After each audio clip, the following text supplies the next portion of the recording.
Nadie podría imaginar que una abuela de 78 años tomaría la decisión más oscura de su vida, en la madrugada del 25 de diciembre de 2019, en una casa de la colonia Santa Cruz Mellehualco, en Iztapalapa. Carmen Hernández López era conocida en su vecindario de Puebla como una mujer devota, de manos cansadas por años de trabajo en talleres textiles, de voz suave y mirada serena. Una mujer que rezaba el rosario cada mañana, que tejía suéteres para sus nietos, que jamás levantaba la voz. Una abuela como cualquier otra, o eso parecía. Pero esa Nochebuena, mientras todos dormían, Carmen dejó de ser solo una visitante en la casa de su hija. Se convirtió en algo más, en alguien dispuesta a cruzar la línea que separa la desesperación de la acción, el amor de la furia, la protección del crimen. Lo que ocurrió en aquellas horas de oscuridad cambiaría para siempre la vida de 4 niños y dejaría hasta un hombre muerto en su propia cama, sin una sola marca, sin un grito, sin testigos, solo el silencio de una abuela justiciera que supo exactamente lo que hacía y que nunca, jamás diría una palabra. En la mañana del 25 de diciembre de 2019, aproximadamente a las 10:30 de la mañana, una llamada de emergencia fue registrada en el Centro de Atención del Número Único de la Ciudad de México. La dirección reportada fue una vivienda de 2 plantas ubicada en la calle Oriente 253, en la colonia Santa Cruz Mellehualco, Alcaldía Iztapalapa. La llamada la realizó una mujer que se identificó como Rosa Martínez Hernández, de 38 años. Su voz sonaba alterada pero controlada. Reportó que su esposo, Diego Salgado Ramírez, de 42 años, estaba en su habitación y no respondía a la llamada de su mujer. Cuando los paramédicos llegaron al lugar, encontraron el cuerpo de Diego Salgado, ya frío, tendido sobre la cama. Llevaba su pijama navideño. No presentaba heridas visibles, no había sangre, no había signos evidentes de violencia. La habitación estaba en orden. Los paramédicos certificaron la ausencia de signos vitales y dieron aviso al Ministerio Público. En la sala de la casa, sentada en un sillón, estaba Carmen Hernández López, de 78 años, madre de Rosa. Había llegado desde Puebla 4 días antes, el 21 de diciembre, para pasar las fiestas con su hija y sus nietos. Sostenía un rosario entre las manos. Cuando los policías le preguntaron si había escuchado algo durante la noche, Carmen negó con la cabeza. Dijo que había dormido profundamente. Su rostro no mostraba alteración alguna. Sus manos no temblaban. Los 4 niños de la casa permanecieron en silencio durante todo el operativo. El mayor era Luis Martínez, de 9 años. Luego Mateo Martínez, de 7 años. Daniel Salgado, de 5 años. Y Sofía Salgado, de 3 años. Ninguno lloró, ninguno preguntó qué pasaba. Solo observaban desde la escalera, con esa quietud extraña que tienen los niños cuando algo terrible ha ocurrido pero no tienen palabras para nombrarlo. El caso parecía rutinario. Un hombre de 42 años sin antecedentes médicos graves, encontrado muerto en su cama la mañana de Navidad. Los policías tomaron nota de los datos básicos, revisaron superficialmente la escena, hablaron brevemente con Rosa y con Carmen. No había nada que levantara sospechas, solo una tragedia más en una ciudad acostumbrada a tragedias mucho más evidentes. Sin embargo, lo que nadie sabía en ese momento era que todo había comenzado la noche anterior, durante una cena de Nochebuena, que, a simple vista, no tenía nada de extraordinario. Una cena donde Carmen había visto algo que confirmó sus peores temores, y donde tomó la decisión de que aquella sería la última Navidad que Diego Salgado Ramírez pasaría con vida. La casa de la calle Oriente 253 es una construcción típica de la zona. Fachada de concreto sin pintar, rejas de hierro en las ventanas, 2 plantas, 5 habitaciones, un pequeño patio trasero donde crecen algunas plantas, de bugambilia que Rosa riega cada 3 días. En el interior, los muebles son austeros, pero funcionales. Un comedor de madera oscura con 6 sillas desiguales. Una sala con sillones robustos de color café.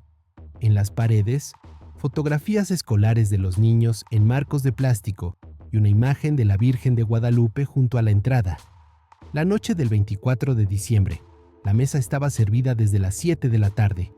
Había pavo rebanado en un plato de plata, ensalada de manzana en un tazón de vidrio, ponche tibio en una olla de peltre que desprendía vapor con olor a canela y tejocote, platos de adornos navideños, vasos y copas diferentes para cada bebida. Algunos eran de la bisabuela de Rosa.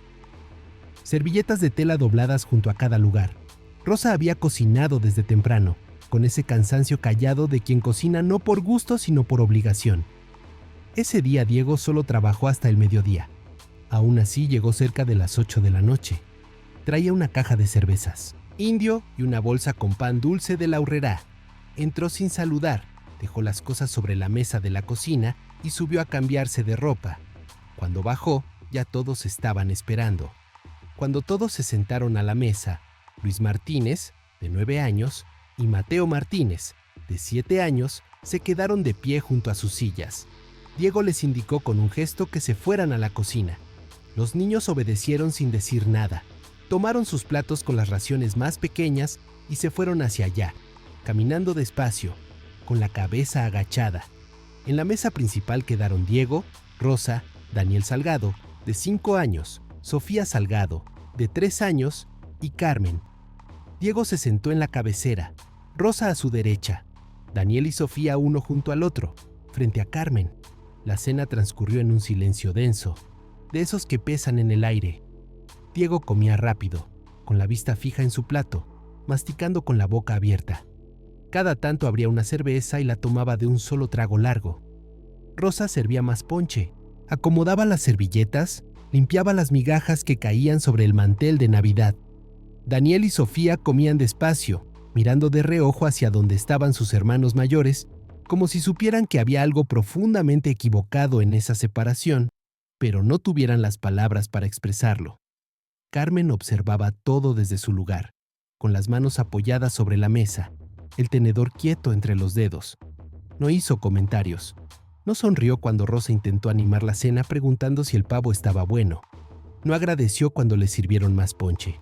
Solo masticaba lentamente y mantenía la mirada fija en su plato. Estaba como distante. En algún momento, Mateo, sentado en el piso de la cocina junto a la pared, volcó sin querer el vaso de plástico que tenía entre las piernas. El agua se derramó sobre el suelo frío y avanzó en un pequeño charco hasta perderse debajo del refrigerador. El golpe seco del vaso al caer se escuchó más fuerte de lo que debía, rompiendo el silencio que ya era incómodo. Desde el comedor, Diego volteó de inmediato. No se levantó, no gritó, solo giró la cabeza con brusquedad y dijo algo en voz baja, pero cargado de amenaza. Fue suficiente. Mateo bajó la mirada hasta clavar los ojos en el suelo, sin atreverse a moverse. Luis, que estaba sentado a su lado, se levantó rápido para buscar un trapo, tropezando con sus propios pies en el espacio reducido de la cocina. Rosa apareció detrás de él casi al instante. Se agachó para limpiar el agua sin decir una sola palabra, murmurando disculpas que nadie le había pedido, con la mirada fija en el piso. Desde la mesa principal, Diego chasqueó la lengua, negó lentamente con la cabeza y volvió a comer, como si nada hubiera pasado. Carmen no apartó la vista de él, ni siquiera cuando Diego la miró de vuelta con una expresión que mezclaba fastidio y desafío. Ella sostuvo la mirada unos segundos más de lo necesario. Luego volvió a su comida, pensando que esta sería la última cena que tendrían que vivir así los niños. Después de la cena, nadie llamó a Luis ni a Mateo para ir a la sala. Ellos se quedaron en la cocina, sentados en el suelo, esperando instrucciones que nunca llegaron. Desde ahí escucharon primero el arrastre de las sillas y luego las risas. En la sala, bajo el arbolito de Navidad, iluminado con luces intermitentes, Daniel y Sofía comenzaron a abrir los regalos que, según les habían dicho, Papá Noel les había dejado. Eran muchos: cajas grandes, bolsas de colores, papel brillante rasgándose una y otra vez, juguetes nuevos, peluches, carros, muñecas. Diego aplaudía cada vez que uno de los niños pequeños rompía el envoltorio, celebrando en voz alta, grabando con el celular, repitiendo que habían sido muy bien portados. Rosa sonreía sentada en el sillón, sin voltear en ningún momento hacia la cocina. Desde el piso, Luis y Mateo miraban de reojo el reflejo de las luces del árbol en la pared. No había regalos con sus nombres. Nadie les explicó por qué. Nadie les dijo que se acercaran. Y fue entonces cuando Carmen, sentada en silencio al final del comedor, entendió que aquella no era una cena familiar, era una separación. Cuando el último regalo quedó abierto y la emoción en la sala empezó a apagarse, Rosa se levantó y comenzó a recoger los platos del comedor. Diego, sin ayudar, se fue directo a la sala. Encendió la televisión y puso un programa navideño. Subió el volumen al máximo, llenando la casa de risas enlatadas y música festiva. Los niños fueron subiendo a sus cuartos uno por uno, sin despedirse. Luis y Mateo lo hicieron en silencio, descalzos, pegados a la pared, como si intentaran ocupar menos espacio del que ya tenían. Daniel y Sofía subieron después, todavía cargando algunos de sus juguetes nuevos. En la cocina, Carmen se quedó ayudando a lavar los trastes. Abrió la llave del fregadero del agua fría. Sabía que Diego no permitía usar el agua caliente para no gastar gas, una regla que solo aplicaba cuando se trataba de Rosa y sus dos hijos mayores. Rosa fregaba con movimientos mecánicos, sin levantar la mirada. Carmen secaba los platos con un trapo de cocina gastado, áspero por el uso. Durante varios minutos no dijeron nada. Solo se escuchaba el chorro constante del agua fría, golpeando la loza, y desde la sala, la televisión sonando demasiado fuerte, hasta que Carmen rompió el silencio. Le preguntó a Rosa desde cuándo era así. Rosa dejó de fregar y se quedó inmóvil, con las manos hundidas en el agua jabonosa. Dijo que no sabía de qué hablaba. Carmen insistió. Le preguntó por qué Luis y Mateo comían separados, por qué se encogían cuando Diego levantaba la voz, por qué tenían esa mirada. Rosa volteó a verla con los ojos brillosos.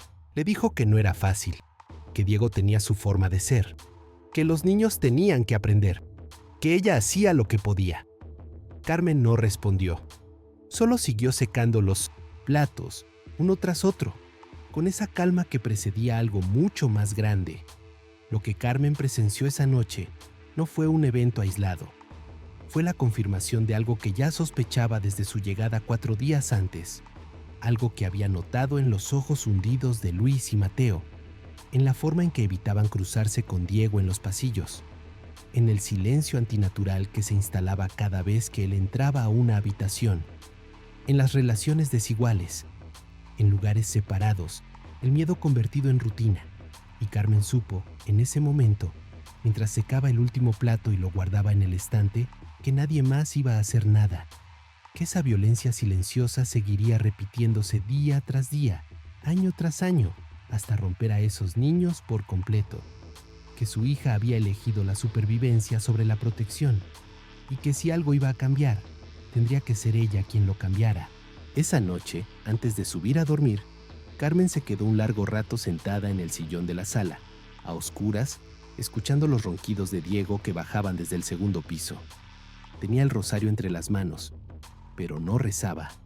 Solo pensaba, calculaba, recordaba. 6 meses antes, en junio de 2019, la maestra de tercer año de la primaria Benito Juárez, donde estudiaba Luis Martínez, notó algo extraño. La profesora Patricia Gómez llevaba 18 años dando clases y sabía reconocer las señales. Luis había dejado de participar en clase. Se quedaba dormido durante las lecciones de matemáticas. Llegaba con el uniforme arrugado, a veces sucio, como si no lo hubieran lavado en días. En 2 ocasiones, apareció con moretones oscuros en los brazos, marcas circulares que parecían dedos apretando con fuerza.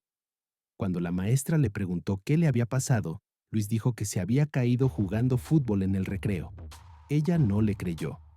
Le preguntó si todo estaba bien en su casa. Luis asintió rápido, demasiado rápido, y le pidió permiso para ir al baño. La maestra Patricia llenó un reporte detallado y lo envió a la dirección de la escuela junto con fotografías que tomó con su celular de los moretones. Nunca recibió respuesta. El reporte se archivó junto a decenas de casos similares. Luis siguió llegando a clase. Los moretones siguieron apareciendo. En septiembre, una vecina de la calle de enfrente, la señora Estela Mendoza, de 52 años, escuchó gritos provenientes de la casa de Rosa y Diego. Era un sábado por la tarde. cerca de las 6. Estela estaba regando las plantas de su patio cuando escuchó los primeros gritos. No eran gritos de pelea entre adultos, no había voces graves. Eran gritos de niños, llantos agudos que se quebraban en sollozos. Luego, un golpe seco. Luego, silencio absoluto. La señora Estela dejó la manguera abierta y caminó hasta la reja de su casa.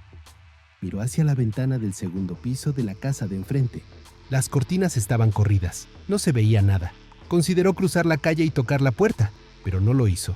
Pensó que no era su problema, que todas las familias tienen sus formas de educar, que ella no era nadie para meterse. Regresó a sus plantas y subió el volumen de la radio para no seguir escuchando. Diego Salgado Ramírez trabajaba como supervisor en una bodega de abarrotes de la central de abasto. Llevaba 5 años en ese puesto. Tenía reputación de ser cumplido, serio, puntual. Nunca faltaba, nunca llegaba tarde. No tenía antecedentes penales, no consumía drogas. Bebía cerveza los fines de semana, pero nada fuera de lo común. No era violento en público, no levantaba la voz en la calle, saludaba a los vecinos, pagaba sus cuentas a tiempo. Pero dentro de su casa existía una línea invisible que dividía a los habitantes en 2 grupos. Los hijos de su sangre, Daniel y Sofía, recibían un trato. Comían primero, dormían en la recámara con calefactor. Tenían ropa nueva cada inicio de clases, recibían abrazos, sonrisas, dulces comprados en la tienda. Los hijos de Rosa de su primer matrimonio, Luis y Mateo, recibían otro. Comían lo que sobraba, en otra mesa, a veces de pie. Dormían en un cuarto sin calefacción, con camas viejas que olían a humedad. Usaban uniformes heredados, zapatos rotos que Rosa remendaba con pegamento. No recibían abrazos, no recibían sonrisas, recibían órdenes, castigos, silencios que dolían más que los golpes. Rosa Martínez Hernández había enviudado 3 años antes, en 2016. Su primer esposo, Javier Martínez, padre de Luis y Mateo, murió en un accidente de tránsito en la autopista México-Puebla. Un tráiler perdió el control en una curva y su auto quedó prensado contra el acotamiento. Murió en el acto. Rosa quedó sola con 2 niños pequeños, una deuda de 30,000 pesos del funeral y un trabajo de cajera en un supermercado que apenas le alcanzaba para la renta. Conoció a Diego en una reunión familiar de su cuñada, en agosto de 2017.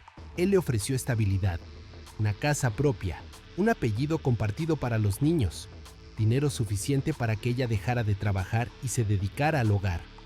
Rosa aceptó en menos de 2 meses. Se casaron por el civil en octubre de ese mismo año. Diego les dio su apellido a los niños.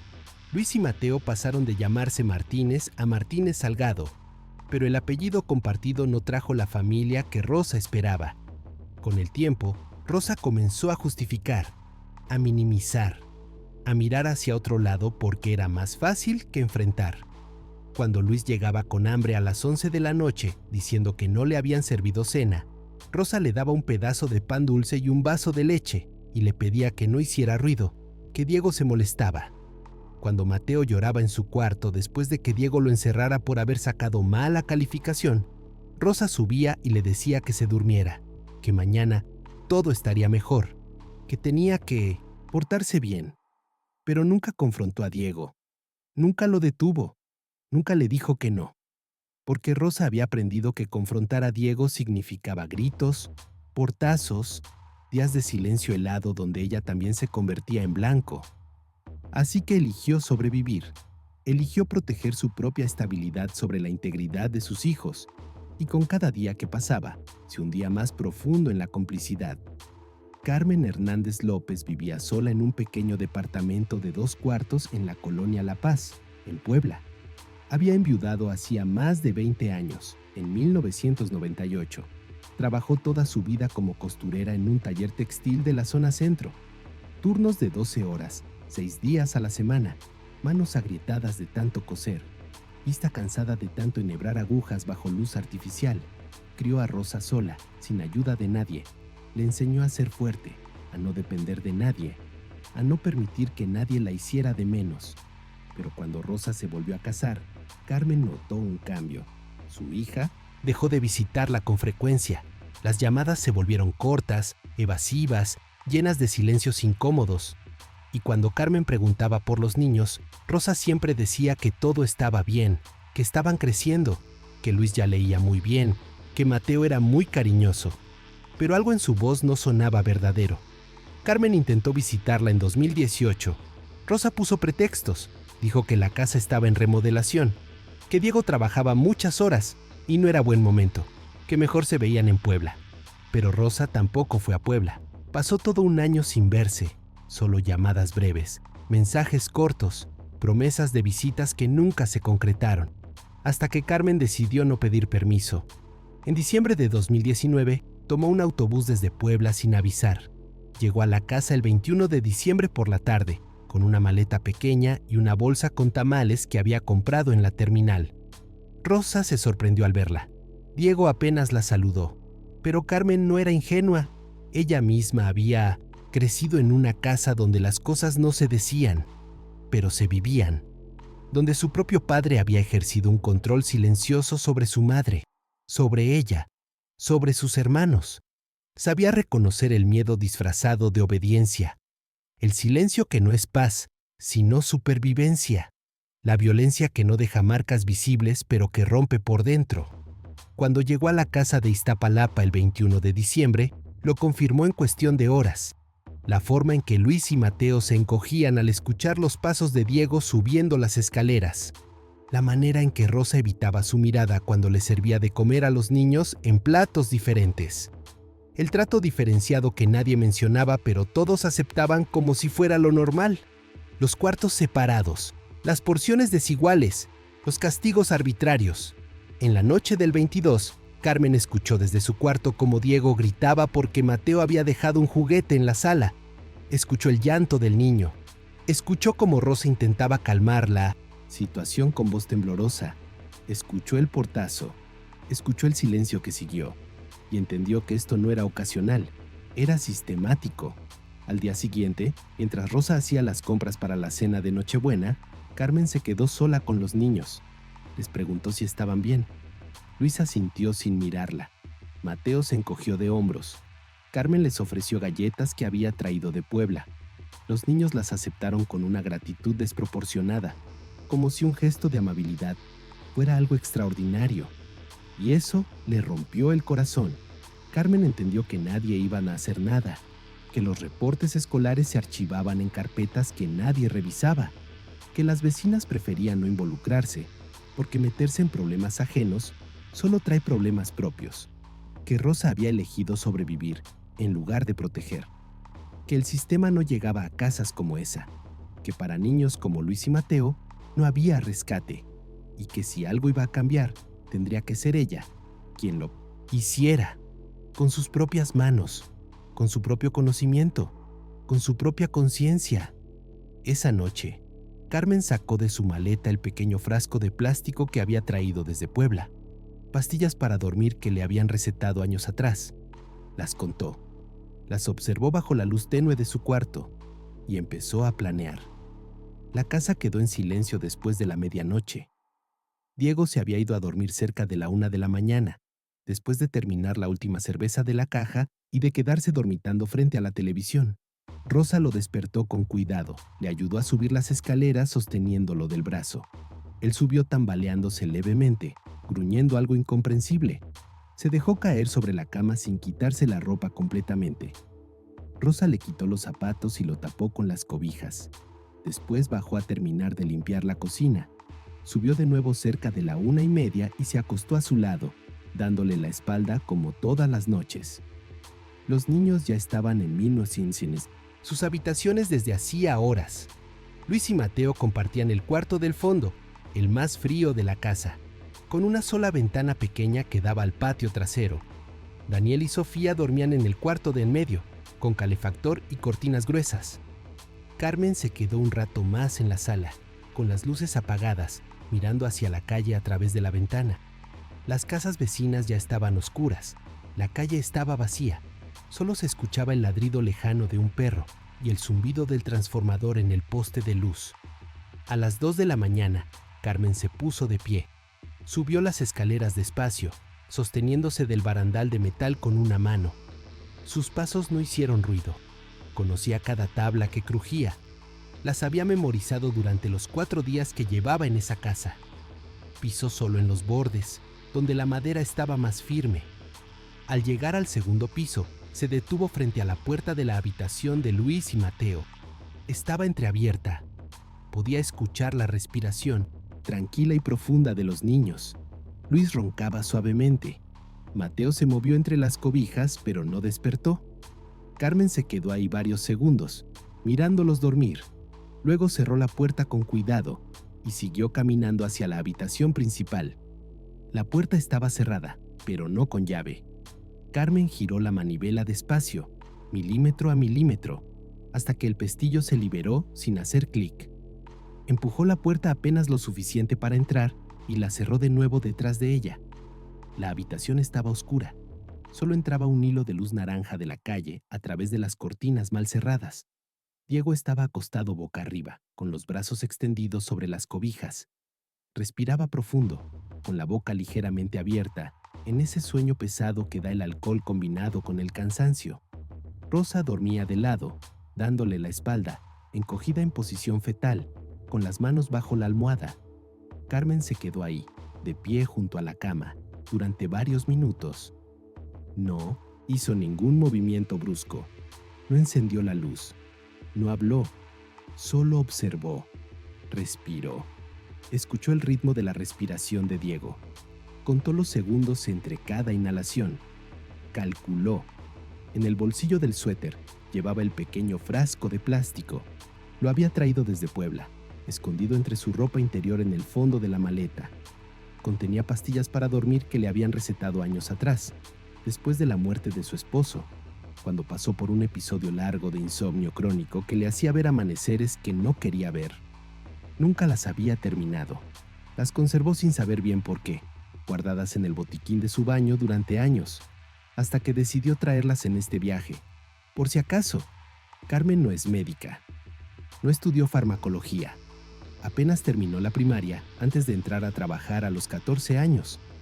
Pero trabajó durante 40 años en un taller textil donde muchas mujeres compartían historias, remedios caseros, recetas, transmitidas de generación en generación, conocimientos empíricos sobre qué plantas calmaban los nervios, qué tés aliviaban el dolor, qué mezclas podían ser peligrosas si se combinaban mal.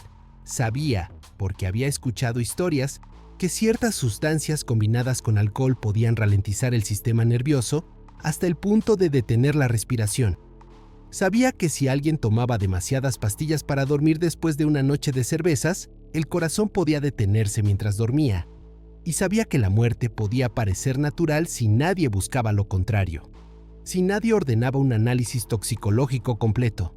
Si el cuerpo no presentaba marcas. Carmen sacó el frasco de su bolsillo. Lo abrió con cuidado, girando la tapa despacio para que no hiciera ruido. Contó las pastillas con la yema de los dedos. Había suficientes. Las sostuvo en la palma de su mano, pequeñas y blancas, casi brillando en la oscuridad. Se acercó más a la cama. Diego siguió, durmiendo, ajeno a todo. Carmen observó el vaso de agua que estaba en la mesa de noche del lado de él. Medio lleno. Lo tomó con cuidado. Lo llevó consigo al baño de la habitación, que estaba a 2 metros de distancia. Cerró la puerta del baño hasta dejar solo una rendija. Entre las 2 y las 4 de la mañana, el tiempo se detuvo. No hay registro de lo que ocurrió exactamente dentro de esa habitación. No hay testigos, no hay cámaras, no hay confesiones. Solo el silencio de una casa dormida y una mujer de 78 años que tomó una decisión de la que no hablaría nunca. Lo único que se sabe es que cuando Carmen bajó de nuevo a la sala, ya comenzaba a clarear. Eran las 5:15 de la mañana. Se sentó en el sillón color beige, con el rosario entre las manos, y esperó. No rezó, no lloró, no tembló. Solo esperó, con la mirada fija en la ventana, viendo cómo la oscuridad se convertía en gris y el gris en luz de amanecer. A las 10:30 escuchó los pasos de Rosa bajando las escaleras. Venía descalza, con el cabello revuelto, la cara hinchada de sueño. Pasó junto a Carmen sin mirarla y fue directo a la cocina a preparar café. Unos minutos después, volvió a subir con una taza humeante. Carmen escuchó sus pasos en el pasillo del segundo piso. Escuchó cómo abría la puerta de la vireta habitación. Escuchó el silencio que siguió.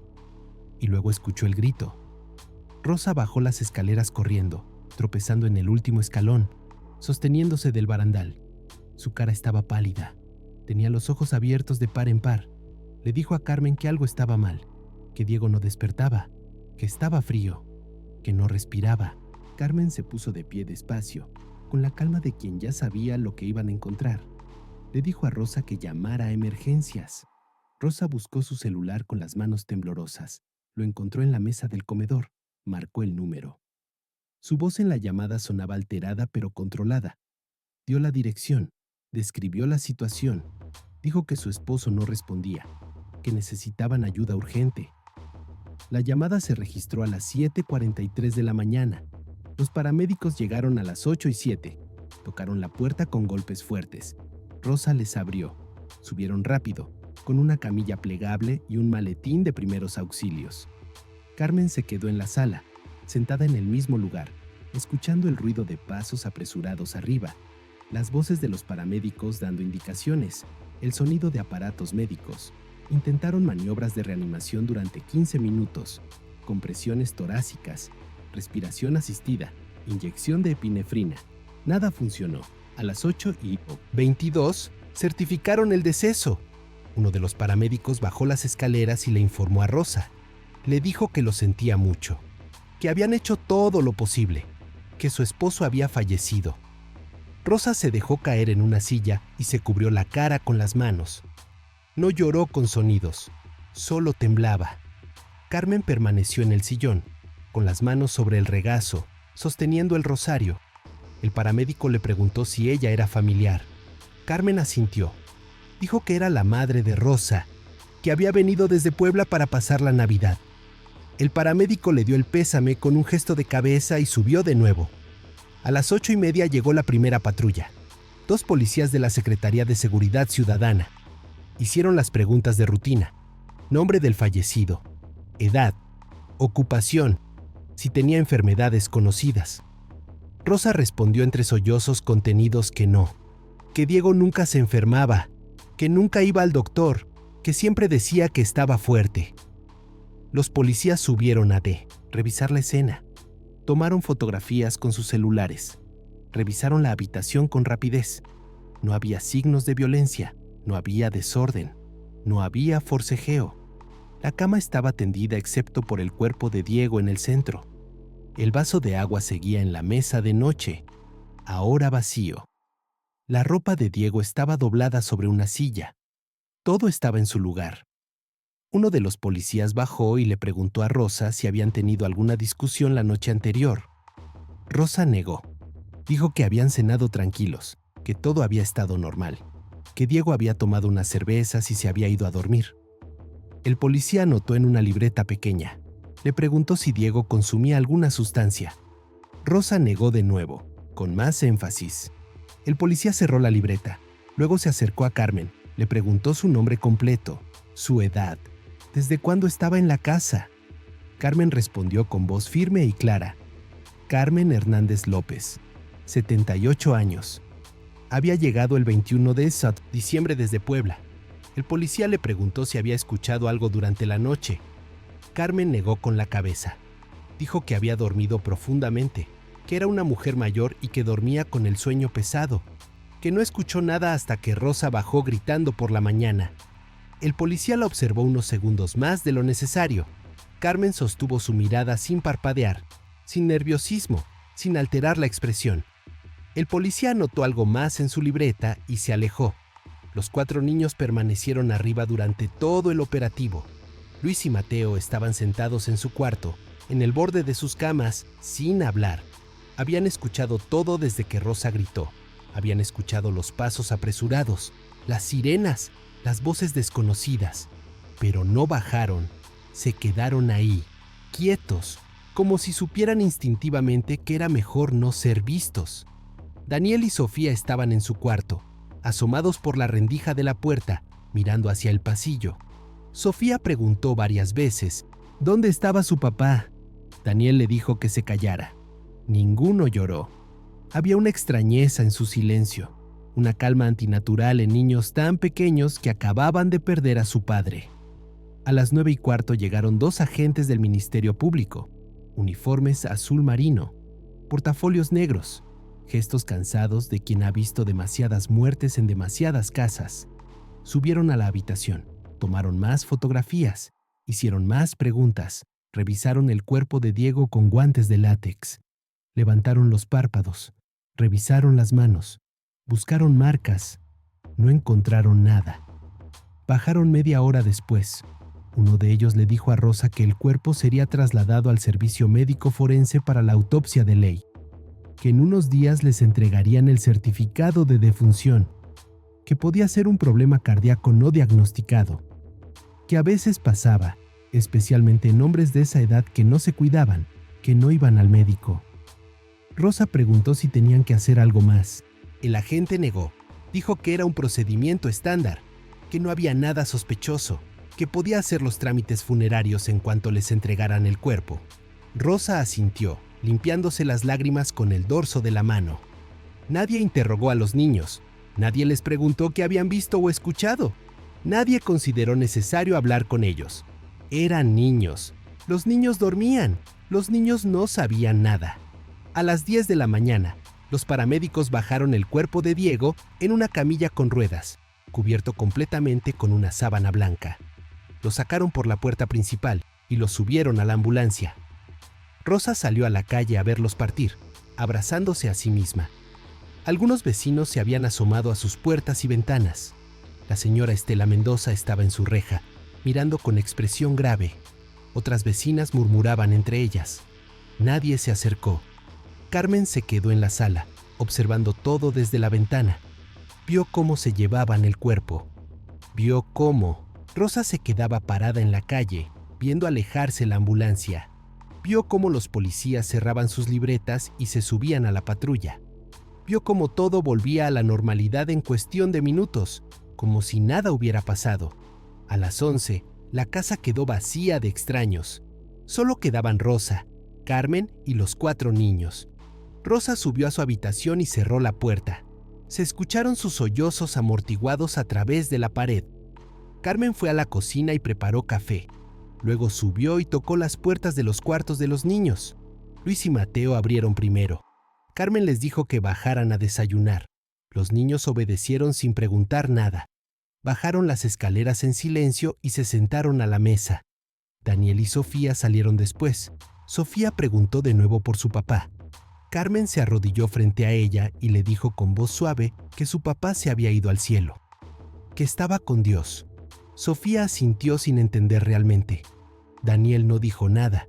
Carmen les preparó pan, con leche.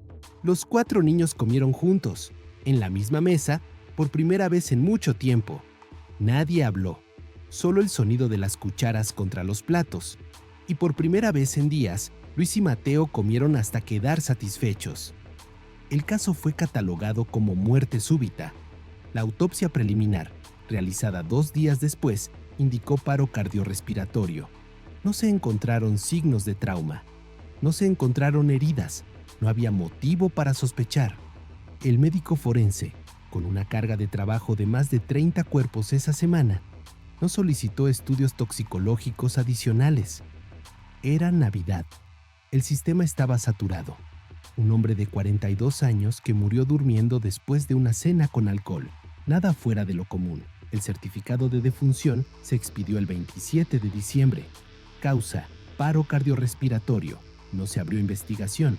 No hubo detenidos. No hubo sospechosos. Para las autoridades, fue un caso más en una ciudad con miles de casos más urgentes. Una muerte natural en un día festivo.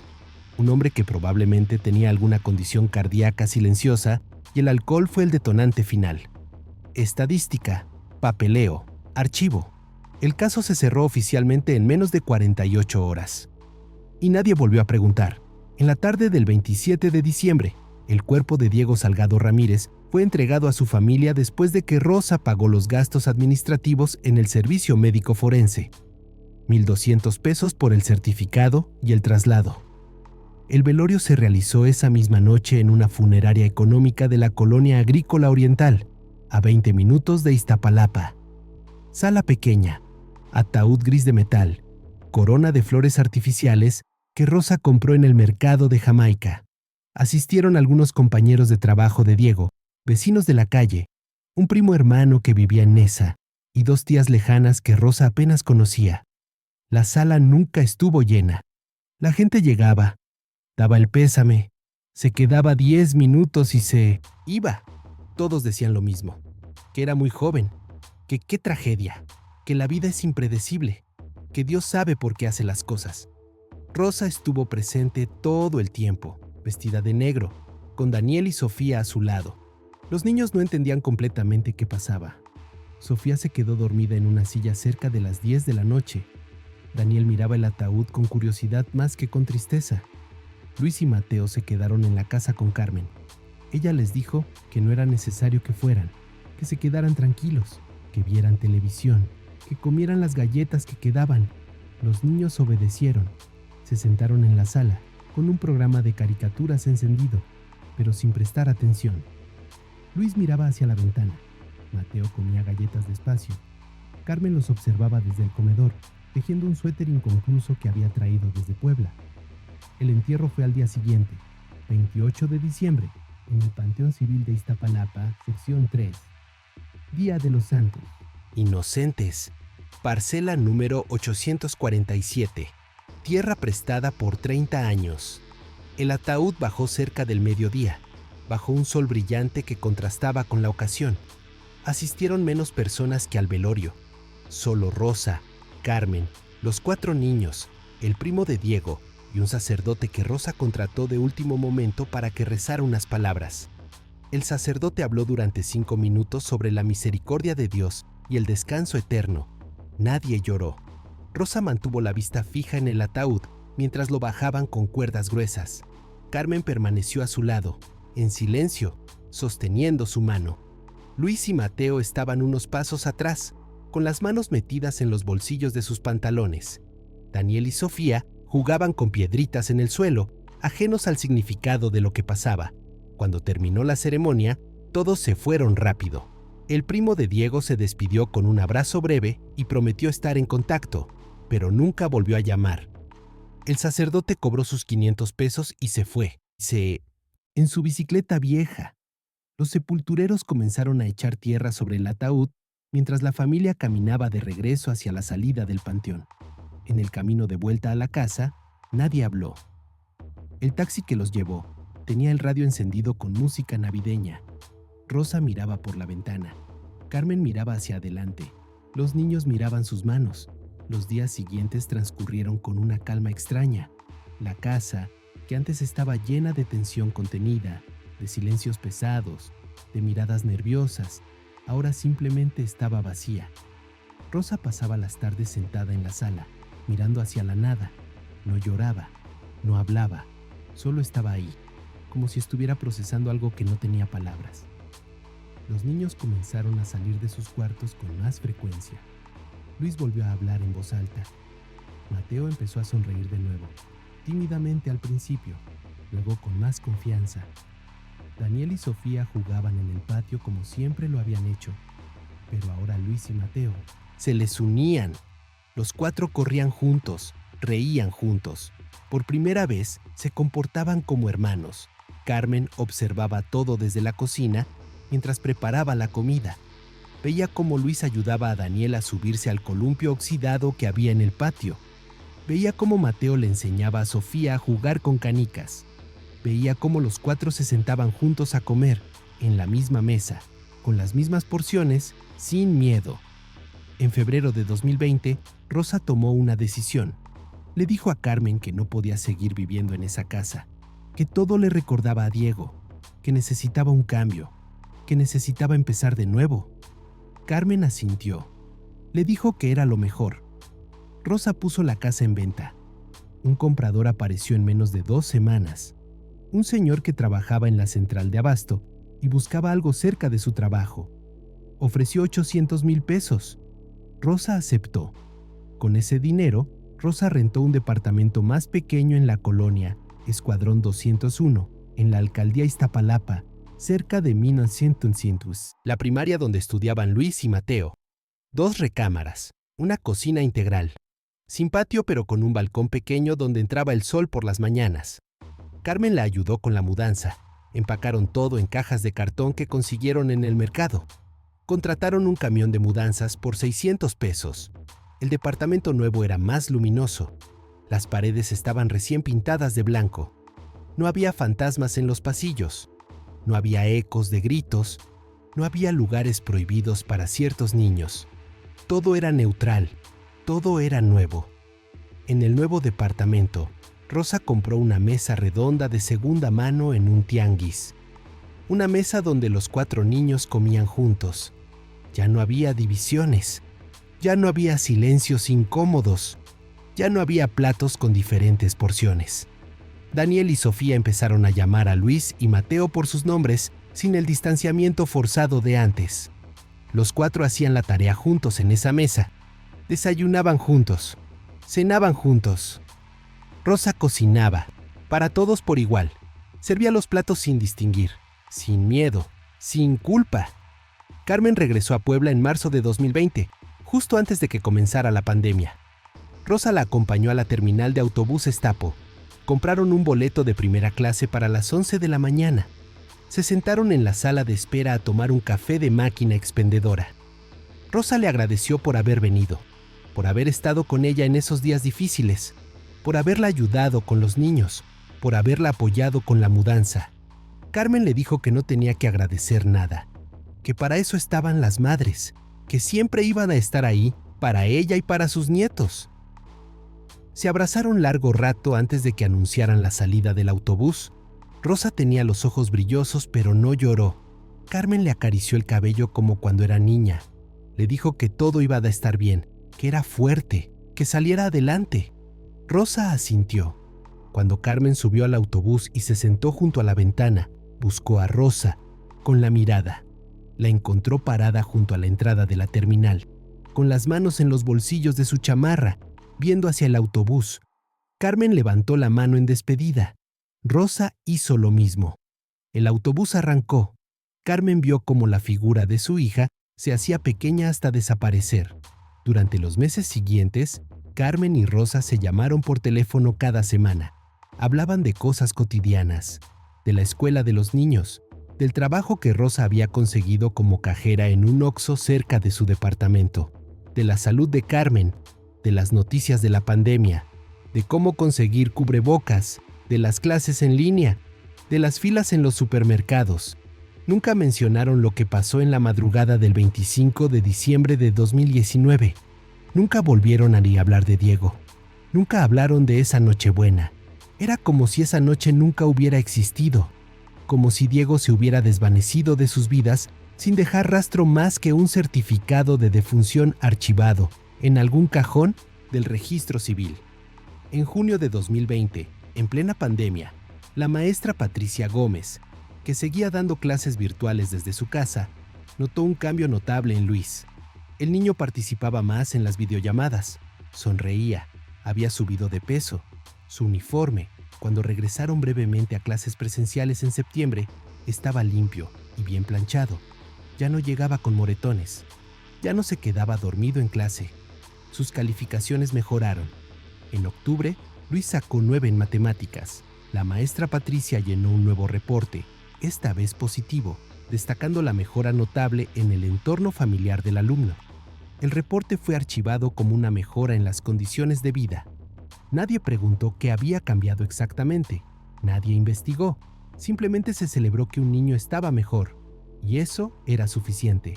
La señora Estela Mendoza, la vecina de la calle Oriente 253, comentó meses después con otras vecinas en la tienda de la esquina que la familia de Rosa se había mudado, que era una lástima lo que le había pasado al esposo, que se había muerto de repente en Navidad, que la vida era impredecible, que uno nunca sabe cuándo le puede tocar. Las demás vecinas asintieron mientras pagaban sus tortillas y sus refrescos. Dijeron que sí, que qué tristeza, que pobres niños. Nadie mencionó los gritos que alguna vez escucharon. Nadie recordó los reportes escolares. Nadie habló de los moretones. Nadie preguntó por qué los niños siempre andaban con la cabeza agachada. La memoria colectiva eligió olvidar lo incómodo y quedarse solo con lo trágico, porque lo trágico da lástima. Lo incómodo da responsabilidad. Carmen Hernández López sigue viviendo en Puebla. Tiene 83 años ahora, en este 2024. Sale poco de su departamento. Pasa las tardes tejiendo suéteres para sus nietos, que ya no son tan niños.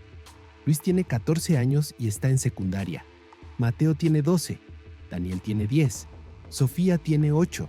Carmen les manda los suéteres por paquetería cada invierno. Ellos le llaman por teléfono para agradecerle. Le cuentan de la escuela, de sus amigos, de sus calificaciones. Carmen reza el rosario todas las mañanas, a las 6, cuando sale el sol. Se sienta junto a la ventana de su sala, con las cuentas entre los dedos, y reza los misterios del día. Pero no reza por perdón, reza por protección, por sus nietos, por Rosa, por la paz que finalmente encontraron. Cuando alguien en el edificio o en la tienda le pregunta por su familia, Carmen dice que están bien, que Rosa es una buena madre, que trabaja duro, que los niños están creciendo sanos y fuertes, que pronto vendrán a visitarla. Y sonríe con esa sonrisa tranquila de las abuelas que han vivido lo suficiente para saber que hay cosas de las que no se habla. Nunca ha vuelto a hablar de aquella Navidad, ni siquiera en confesión. Cuando va a misa los domingos, se sienta en la última banca, escucha el sermón, comulga si el día lo permite, y se va en silencio. No confiesa, no busca absolución, porque para ella no hay nada que confesar. El caso de Diego Salgado Ramírez permanece cerrado en los archivos de la Fiscalía de Iztapalapa. Expediente número 089-2019. Causa de muerte, paro cardiorrespiratorio. No hay evidencia que sugiera lo contrario. No hay testigos, no hay confesiones, no hay pruebas forenses que indiquen algo más que una muerte natural. Solo una autopsia archivada que dice causas naturales y un certificado de defunción que nadie ha cuestionado. Solo un cuerpo enterrado en la parcela 847 del Panteón Civil. Solo una tumba que nadie visita. Solo un nombre que ya nadie menciona. Pero a ti preguntas que nunca se hicieron. Preguntas que nadie quiso hacer. ¿Por qué un hombre de 42 años, sin historial médico previo, muere súbitamente en su cama? ¿Por qué no se solicitaron estudios toxicológicos completos en un caso de muerte súbita? ¿Por qué nadie interrogó a los niños que vivían en esa casa?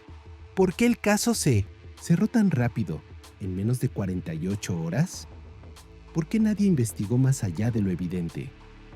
Tal vez porque en Iztapalapa, en diciembre de 2019, había decenas de casos más urgentes.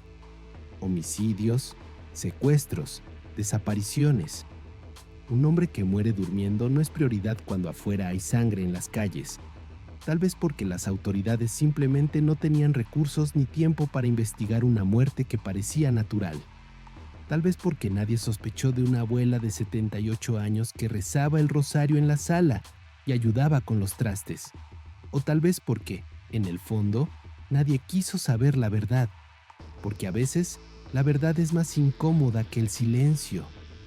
Porque investigar significa abrir puertas que revelan cosas que la sociedad prefiere no ver. Niños maltratados, madres cómplices, vecinos indiferentes, sistemas que fallan. Y es más fácil cerrar el caso, firmar el papeleo y seguir adelante. Lo cierto es que Luis, Mateo, Daniel y Sofía hoy viven en paz. Crecen en un hogar donde no hay miedo, donde no hay divisiones, donde todos comen en la misma mesa, donde Rosa les pregunta cómo les fue en la escuela, donde pueden reír sin consecuencias, donde pueden ser niños. Y si alguien les preguntara qué pasó aquella Navidad, probablemente no tendrían una respuesta clara, porque los niños no recuerdan detalles forenses, recuerdan sensaciones. Y la sensación que quedó después de esa noche no fue de pérdida, fue de alivio, como cuando termina una tormenta y finalmente puedes respirar. Carmen nunca ha confesado nada, nunca lo hará. Llevará su secreto hasta el final, hasta que la entierren en el Panteón de Puebla, donde está su esposo, donde ya tiene su lugar reservado, porque para ella no fue un crimen, fue un acto de amor, una justicia que el sistema nunca estuvo dispuesto a impartir, una justicia que una madre, convertida en abuela, decidió tomar en sus propias manos porque nadie más lo haría. Y en las noches, cuando Carmen cierra los ojos en su cama estrecha de su departamento de Puebla, cuando escucha el ruido de los autos en la calle y los ladridos lejanos de los perros, cuando siente el peso de sus 83 años en los huesos, no siente remordimiento, no siente culpa, no tiene pesadillas, duerme profundamente, como quien ha hecho lo que tenía que hacer, como quien salvó lo que podía salvarse. No pide perdón, pide que sus nietos sigan creciendo sanos, que Rosa encuentre la fuerza para seguir adelante, que Daniel y Sofía no crezcan repitiendo los patrones de su padre, que Luis y Mateo olviden lo que vivieron, que nadie vuelva a hacerles daño. Esas son sus oraciones. Y duerme en paz. ¿Fue un crimen perfecto? ¿O simplemente una omisión que nadie quiso investigar? ¿Hasta dónde puede llegar una abuela cuando el sistema falla y el silencio se vuelve cómplice? ¿Dónde está la línea entre la justicia y la venganza, cuando las instituciones miran hacia otro lado y las víctimas son invisibles? ¿Quién protege a los niños cuando nadie más lo hace? ¿Qué se supone que debe hacer una abuela cuando ve a sus nietos destruyéndose lentamente y sabe que nadie va a intervenir? La respuesta quedó enterrada junto a Diego Salgado Ramírez, en una tumba sin flores, en el Panteón Civil de Iztapalapa, en la parcela 847, un 28 de diciembre de 2019, Día de los Santos Inocentes.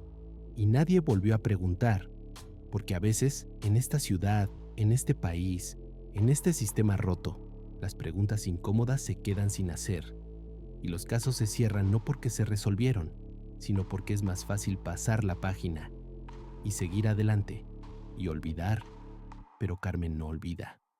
Carmen recuerda cada detalle de aquella madrugada, y si pudiera regresar el tiempo y enfrentar la misma decisión, lo haría de nuevo, sin dudar, porque hay cosas más importantes que las leyes, hay amores más grandes que el miedo, y hay justicias que no vienen de los juzgados, sino de las manos cansadas de una abuela, que ya no tenía nada que perder excepto a sus nietos. Y eso, para Carmen Hernández López, era razón suficiente.